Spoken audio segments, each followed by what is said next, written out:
আসসালামু আলাইকুম উদ্যোক্তা ভাই বোনেরা, আশা করি সকলে ভালো আছেন।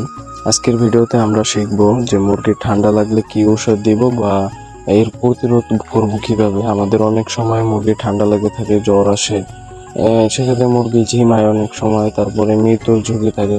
সেক্ষেত্রে আমরা যদি চিকিৎসা সঠিকভাবে প্রয়োগ করি, ইনশাল্লাহ মুরগি সবগুলোই সুস্থ থাকে।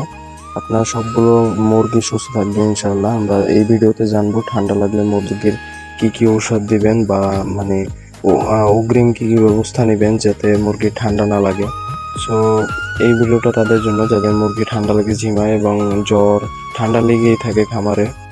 আমরা অনেক সময় ঠান্ডার ঔষধ 3-4 দিন খাওয়ানোর পরেও দেখা যাচ্ছে যে মুরগিগুলো ঝিমাচ্ছে, মানে মুরগির কোনো রোগ দূর হচ্ছে না, খামার থেকে ঠান্ডা দূর হচ্ছে না। সেক্ষেত্রে আমি কিছু ঔষধ সাজেস্ট করবো, এগুলো আমার অভিজ্ঞতা থেকে বলা। এই ওষুধগুলো খাওয়ালে ইনশাল্লাহ আপনার মুরগি সব ঠিক হয়ে যাবে। সেক্ষেত্রে যদি কারো খামারে প্রথমত ঠান্ডা লাগে, অর্থাৎ কিছুদিন হয়েছে আপনি ঠান্ডা দেখতেছেন, সেক্ষেত্রে আমি এই ওষুধগুলো দিচ্ছি, ইনশাল্লাহ 3 থেকে 5 দিন খাওয়ালে ঠিক হয়ে যাবে। আপনি অ্যান্ড্রোসিন ভেট, 1 নম্বরে অ্যান্ড্রোসিন ভেট বা অ্যান্ড্রোটেন বা অ্যান্ড্রোফ্লোসিন এখানে লেখা আছে।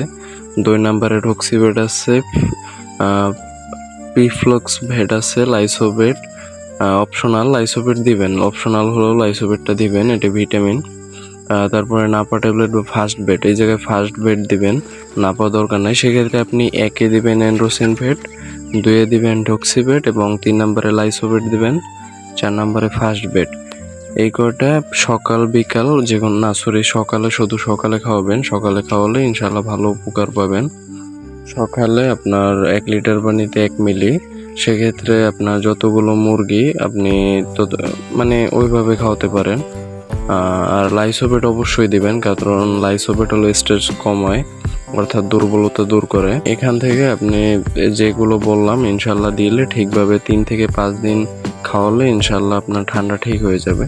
এছাড়াও যদি আপনার দেখা যাচ্ছে যে অনেক দিন যাবত ঠান্ডা লেগে আছে, ঠান্ডা দূর হচ্ছে না, সেক্ষেত্রে আপনি আমাকে কমেন্ট করেন বা হোয়াটসঅ্যাপ নাম্বার আছে, যোগাযোগ করেন, ইনশাল্লাহ আমি অন্য ঔষধ দিব, সেক্ষেত্রে ইনশাল্লাহ ঠিক হয়ে যাবে। আর আমার চ্যানেলটি অবশ্যই সাবস্ক্রাইব করবেন, কারণ এরকম কেউই আপনাদের গাইডলাইন দিবে না। ইনশাল্লাহ পরবর্তীতে আরও সুন্দর একটি ভিডিও নিয়ে উপস্থিত হব, নতুন নতুন তথ্য শেয়ার করব। সেক্ষেত্রে আমার চ্যানেলটি সাবস্ক্রাইব করে পাশে থাকবে এবং কার কার কোন মুরগির খামার আছে কমেন্টে জানাবেন ইনশাআল্লাহ। তো দেখা হবে নেক্সট ভিডিওতে। আল্লাহ হাফেজ।